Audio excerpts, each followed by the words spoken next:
Hi, my name is Ilyas and welcome back for daily Formula News. Red Bull Motorsports consultant Helmut Marko is adamant that recent slump in form is not linked to Adrian Newey's decision to leave the team. Newey confirmed yesterday he will join Aston Martin next year.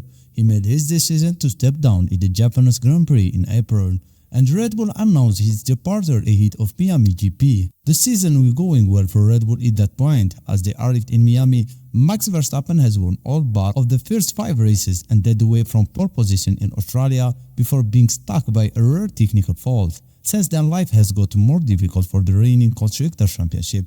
McLaren, Ferrari and Mercedes have all been quicker than them.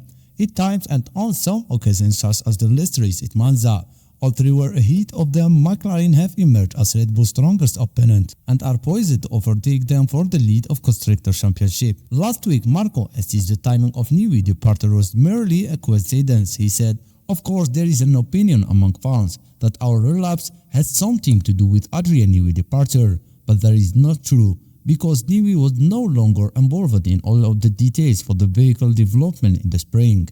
However, speaking yesterday, Newey indicated he began stepping back from the helm at Red Bull considerably earlier than this. According to Newey, his priority was developing the concept of the solution to the new regulation introduced in 2022, which the team has evolved since then. It's already known that the extent of Newey's involvement in Red Bull F1 project has varied in recent years. His input into their cars reduced in the mid of 2010 as they found themselves lumbered with uncompetitive Renault power units, but the opportunity to work with Honda from 2019 re-engaged him. At this point, Newey was again beginning to decouple himself from Red Bull design team.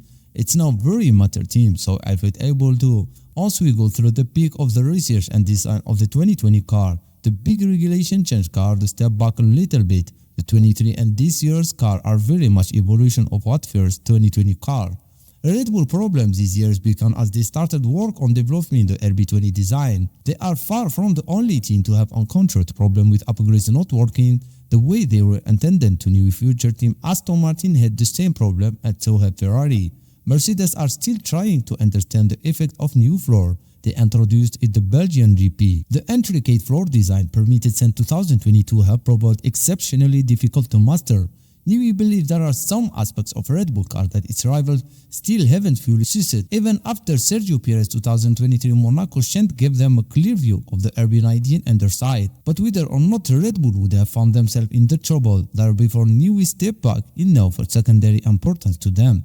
Their championship chances now rest on whether they can choose where they gone wrong with their current car and how successfully they can address it without Newey the helm. Let me subscribe and share your reaction about Adrian Newey's impact for Red Bull.